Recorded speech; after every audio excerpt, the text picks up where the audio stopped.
Welcome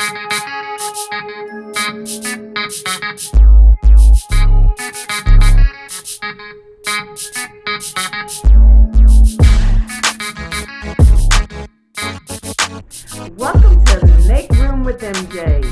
Today my special guest is me. That's right, Emjae. I just wanted to share my authentic journey of how I got from when until now. So a little bit about me. I was born in Moberly, Missouri and raised in Springfield, Missouri, the Show Me State. My birth name is Marion Jewel Tatum. And my mama said I was precious as a jewel. And I was born with a tooth in my mouth. So people from afar came to see me, to see this tooth in my mouth, bearing beautiful gifts. And my mama, she dressed me as up in furs and just short of diamonds. And if it wasn't diamonds, it was rhinestones, I'm sure, patent leather shoes. And I hated to get dirty. Don't get me dirty. Oh, I didn't like to get dirty. I would cry and throw little tantrums if any kind of dirt got on my clothes. So that's probably where my passion for fashion came into place. My mom raised me as a single parent. My dad lived in Rockford, Illinois with his two sons, my two half brothers. I grew up with my dad's parents, his siblings, and my cousins. I was such a shy little girl, very timid.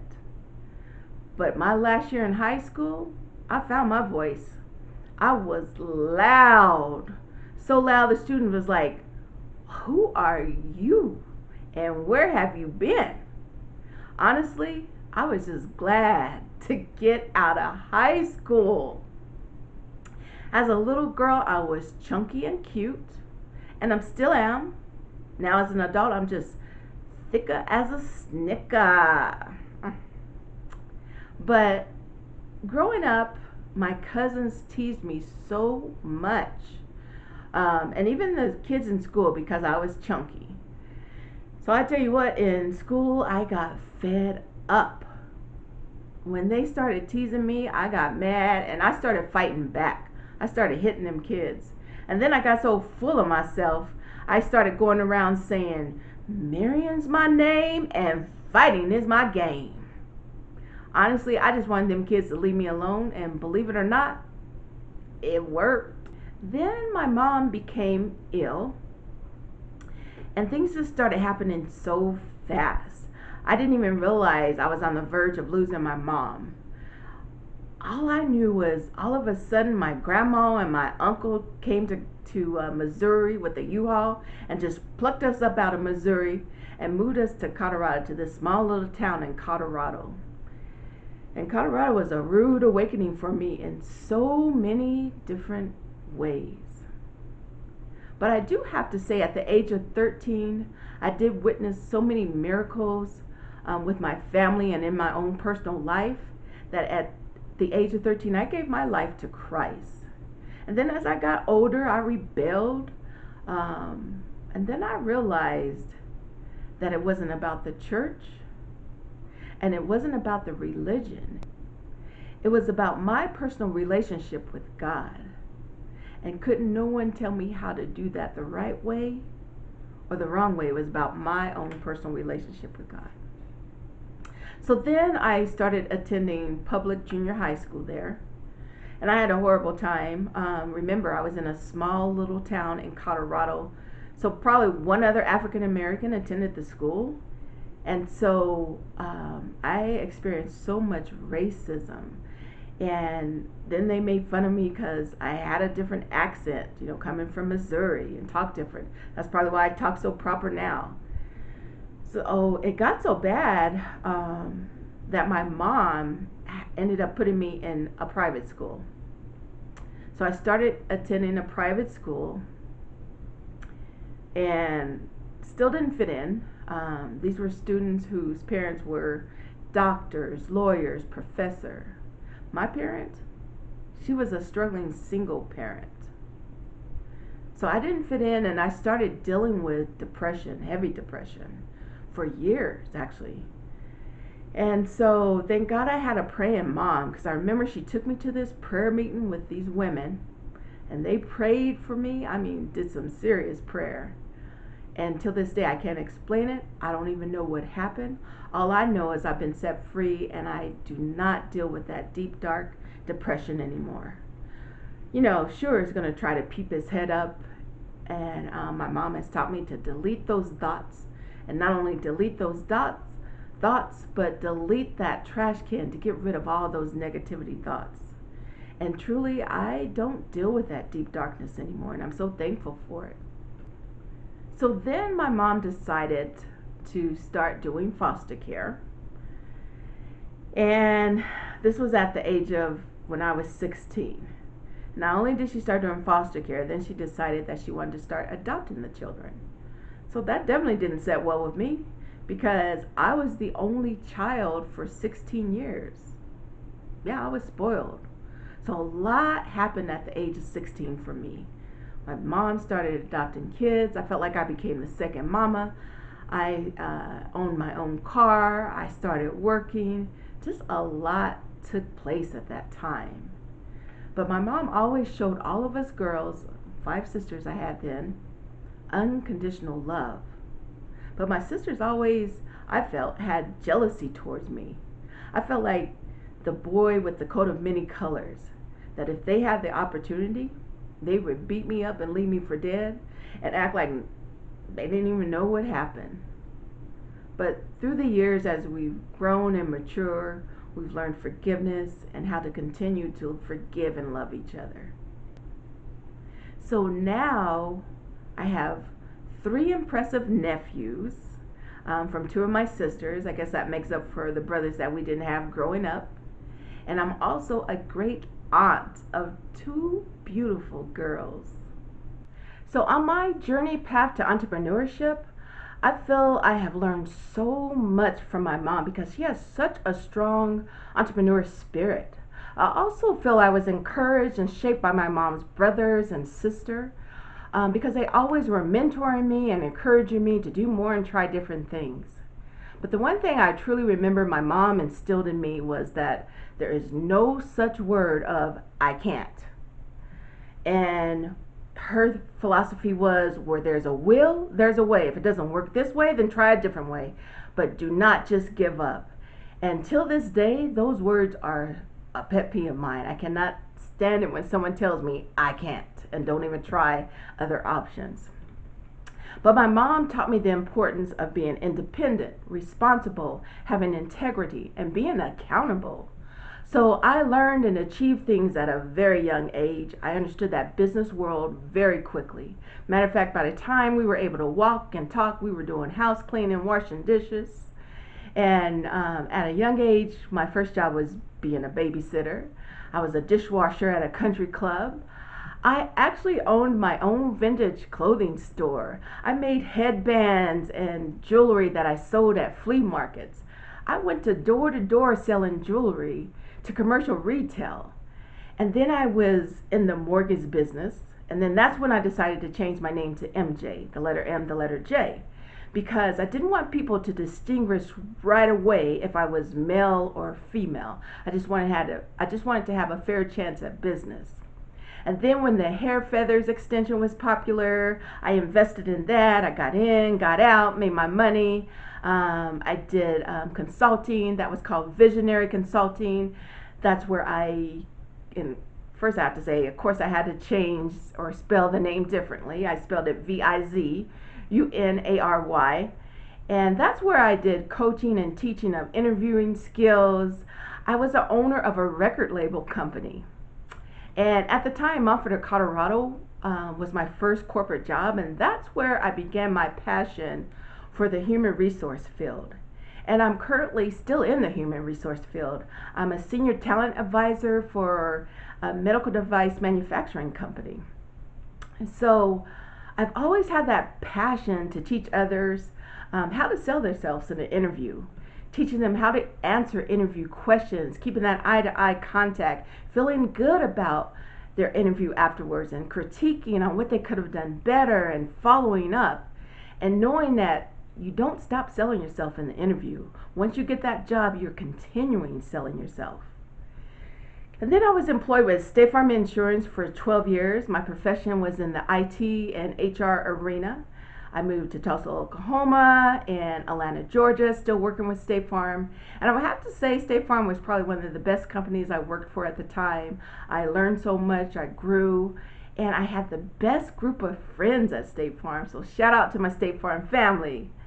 And then I became kind of an overachiever in goal setting.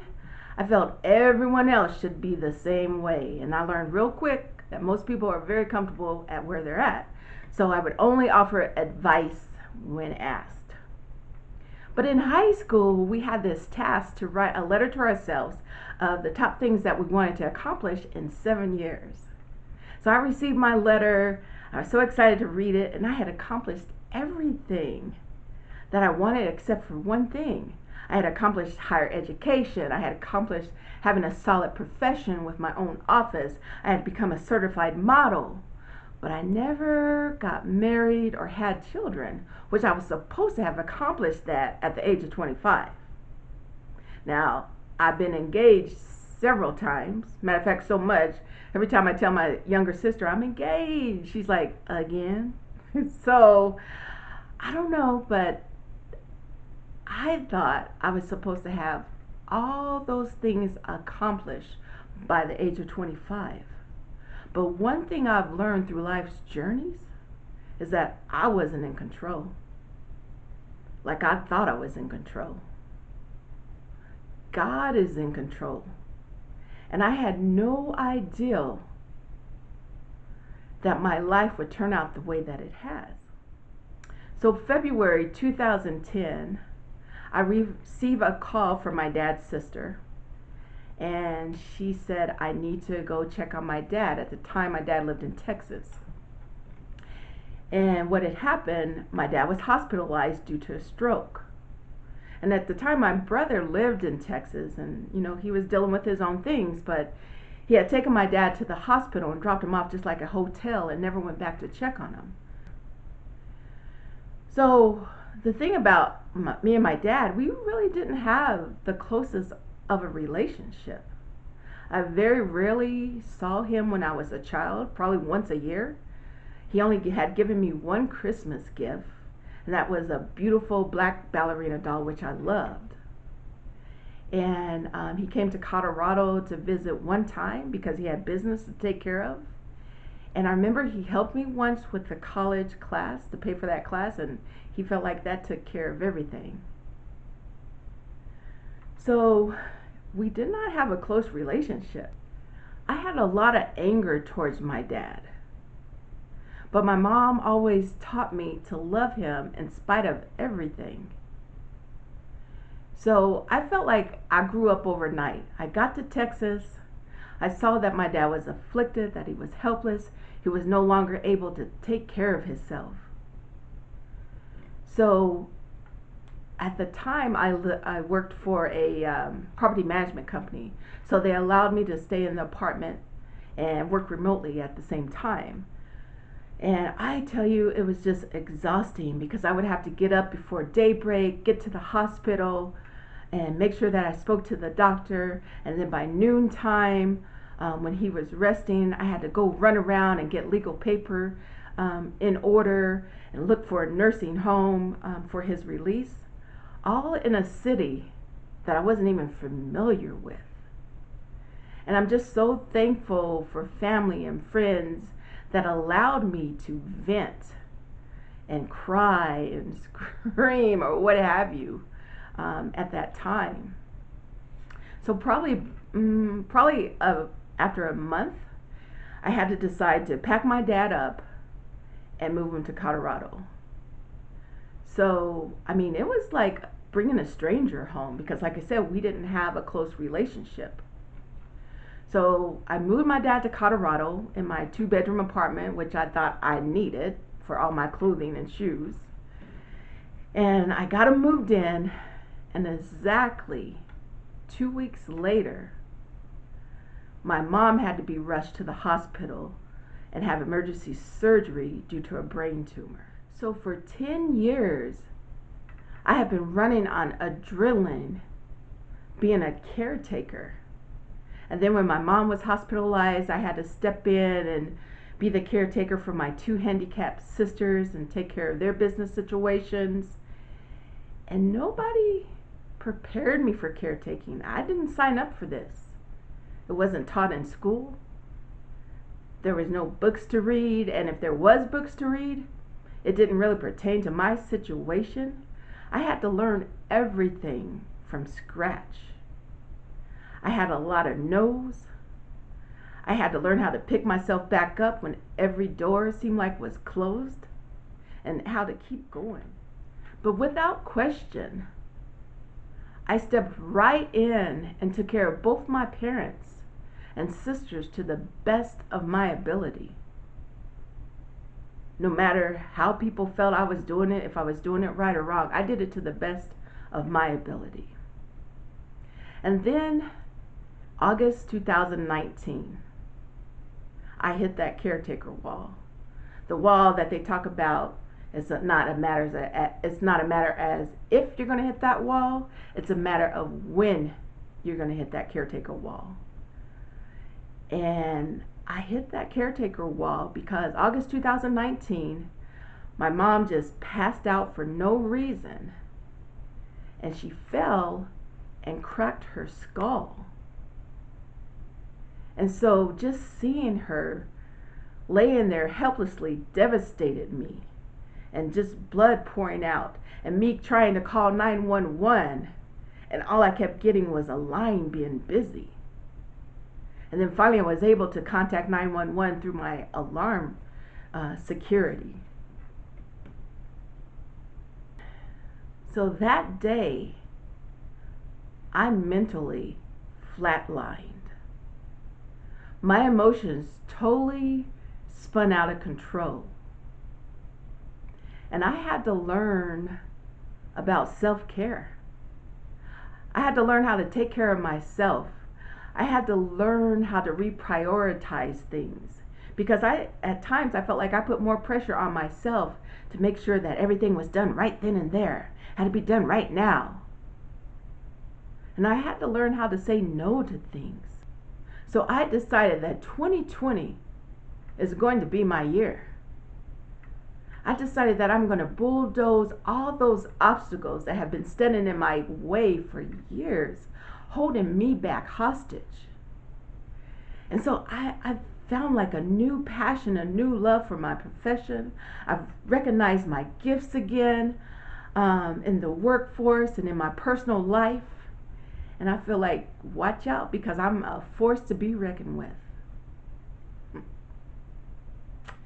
And then COVID-19 hit. And as I speak right now, my dad is in a nursing home fighting for his life because he has contracted this virus. But I am determined that I'm going to keep going to the best of my ability. And I truly can say that my faith has been tested most of my life. And I'm not about to stop trusting God now, because if it has not been for Him, I wouldn't even be here today. Like my mom always says, but God. So the question you may have is, why am I doing this media platform? As a child, I always wanted to hang around adults, to listen to their stories, lessons learned, mistakes they made through trials and tribulations, and being around their laughter and joy. I always had much respect for my elders, and I always learned so much. So here I am today doing this media platform, a shy little girl from Missouri. The desire began when I got into acting. Acting was on my bucket list. I always wanted to be in a play. So then one day my cousin asked me if I wanted to be in a play because they needed more people. So that was my first experience with acting. I also learned it was a great outlet for my stress. So I continued to be in plays. Then I decided to sign up for extra work. I love that even more because I started being in commercials, and I've always loved commercials and the music in commercials. My mom said when I was a baby, when they would play that double mint gum commercial, if I was crying, I would just stop crying immediately just to listen and watch that commercial. So then I wanted more of this acting world. So I kept seeking opportunities. I decided to have a stage name. So I changed the spelling of Emjae, the letter M, the letter J, to Emjae, Emjae. Then film came along, and I've done a couple of movies, and then I decided that maybe I should get an agent. So now I have a talent agent, and I have done and I continue doing training classes. But I've noticed that Colorado is really a tight market for actors, and especially African American actors. So you get tired of all the no's received for auditions. So I decided to create my own platform, my own media, and do what I love best. And that's having a voice for storytelling. Now don't get me wrong, I still love acting, but I can do other things until my big break. So I feel my personality is bright and vibrant. I love bright colors, as you can see. I love to smile and laugh. I want to make a difference and impact. And if I can do that with one person, then drop the mic. My job is well done. I want to inspire others. Well, I'm inspiring myself because I'm a boss, meaning I believe others should succeed. I have the desire to showcase and celebrate others' gifts and talents in hopes that it will encourage and inspire others not to give up on their dreams or gifts. Follow that burning desire in your heart that won't let you sleep at night. Remembering, no matter how saturated a skill set may be, if it is meant for you, your gift will make room for you, and God will open the windows of opportunities for you. Everyone has a story of their authentic journey, and not every story may have a tragedy that brought you to your gift, but everyone has an authentic journey. A lot of times what holds us back from our gifts is comparing ourselves to others too much, trying to be at the middle of someone else's journey instead of being at the beginning of your own journey. So sure, you're going to make mistakes. You're going to have disappointing moments, and you may not be the best at first, but keep practicing, working at your craft like I'm doing right now. And make sure you surround yourself with positive people that are going to promote you and support you. Now, one question I received is, how did you come up with your logo? So the picture of the animals opening the gift is a tribute to my mom's ministry, the Ark of the Word of Life. Her logo shows an ark with the animals going into the ark. So I just wanted to give tribute to her. And then the logo of the spelling of my name came about with, me and my cousin always thinking of fun names and logos. So we came up with the paw print to represent the E, which has nothing to do with me being an animal lover. Then the color purple represents royalty, and the crown represents for the queen that I am. So that's the short version about Emjae. Now, some of the questions I received, and thank you for the questions, I'm going to do as a rapid fire. So one question is, what is a guilty pleasure of yours? I have so many. But if I had to pick one, Reese's peanut butter cups. And not only just the regular cups, but the holiday cups. Oh my gosh. The shapes, I don't know, they just seem so much more thicker and just so much more sweeter. But yeah, Reese's peanut butter cups. What is a word you can't say? Orange. Orange. Orange. Orange. You say tomato, I say tomato. It's orange. What is a fun thing you like to do? Well, I am such a big kid at heart. I like to shoot bubbles. I don't know why, but I do. Who is your man crush right now? A lot.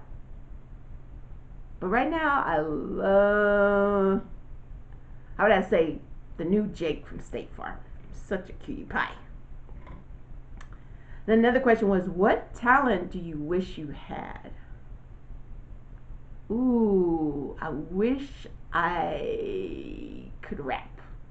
And not just rap, but be one of the best female rappers there is. That's empowerment. Another question is, what advice do you have for others? I would say anything that stops you from being a star of your full potential is a bad memory or a lie. Remember, your gift will make room for you. That's a wrap. Thank you for visiting Make Room with Emjae. And remember, no matter how hard it is, keep your head up and keep on pushing.